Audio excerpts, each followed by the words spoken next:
It was one of those perfect summer afternoons when the neighborhood pool was finally open after months of cold weather. The sun was bright, kids were laughing, and people were relaxing in the water. I had just moved into the neighborhood 2 weeks earlier, and honestly, the pool was one of the reasons I picked this place. The HOA brochure made it look amazing. A big clean pool, lounge chairs, palm trees, and a quiet place to relax after work. After unpacking boxes all week, I figured I deserved a break. So I grabbed my towel, my access key card, and walked down to the pool area. The gate opened with a soft beep when I tapped my card. Inside, a few families were already there. Kids splashed around while parents talked under umbrellas. Everything felt peaceful. I picked a chair near the edge of the pool and dipped my feet into the water. That's when I heard a sharp voice behind me. "Excuse me, what do you think you're doing?"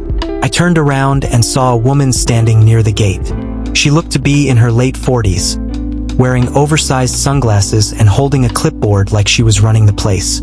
She walked closer, staring at me like I didn't belong there. "I asked you a question," she said. "Why are you using this pool?" I blinked, confused. "I live here," I said calmly. Her lips tightened immediately. "No, you don't," she snapped. And just like that, the peaceful pool day started turning into something much bigger than I expected. The woman planted her hands on her hips and looked me up and down like she was inspecting a stranger. "I know everyone who lives in this community," she said confidently, "and I've never seen you before." I stayed calm. "I just moved in 2 weeks ago," I explained. "House on Maple Lane." She shook her head immediately. "Nope, that house belongs to the Thompsons. They sold it," I said. "I'm the new owner." She crossed her arms. "Prove it." Now people around the pool were starting to watch. A few parents paused their conversations. Kids slowed down in the water.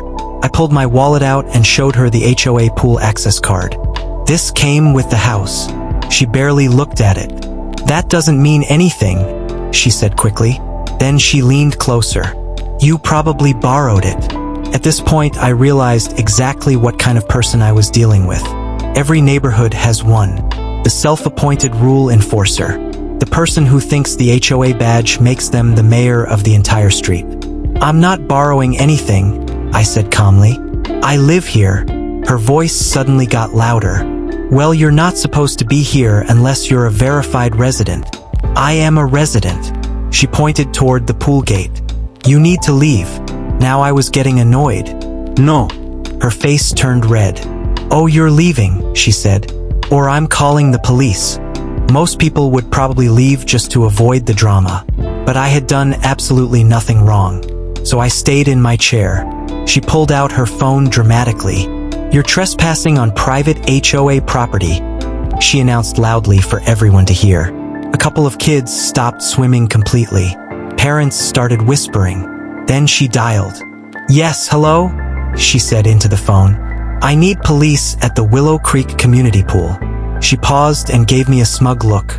"There's a man trespassing and refusing to leave." I almost laughed. Trespassing. In my own neighborhood.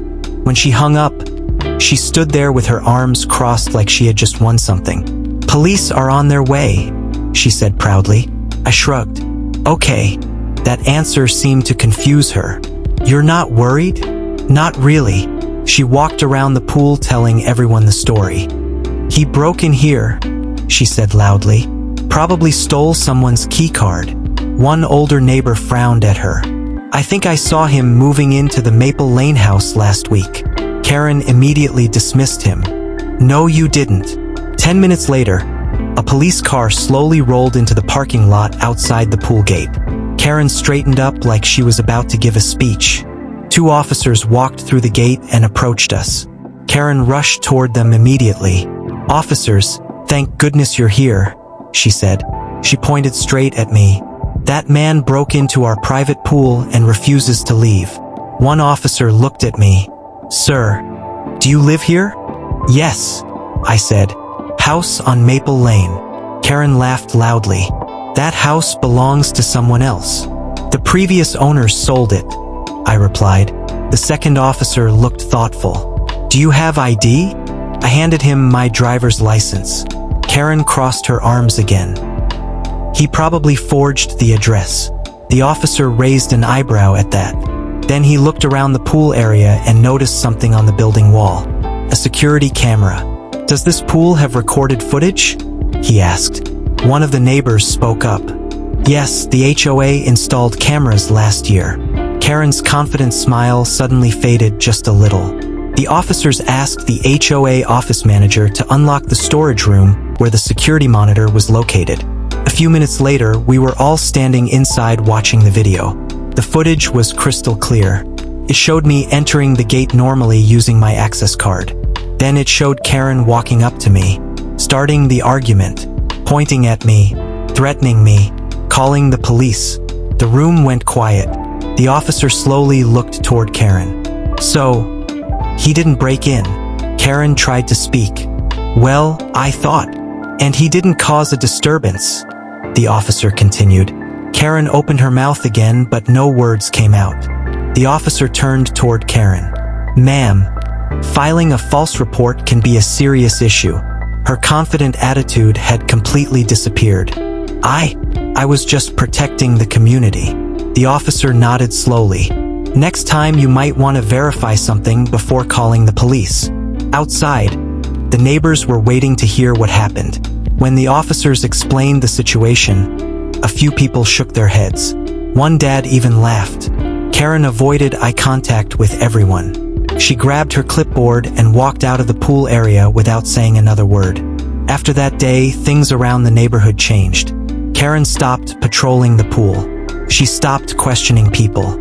And every time she walked past me, she suddenly found something very interesting to look at on the ground. Meanwhile, I kept enjoying the pool whenever I wanted. Same chair, same spot, same peaceful water.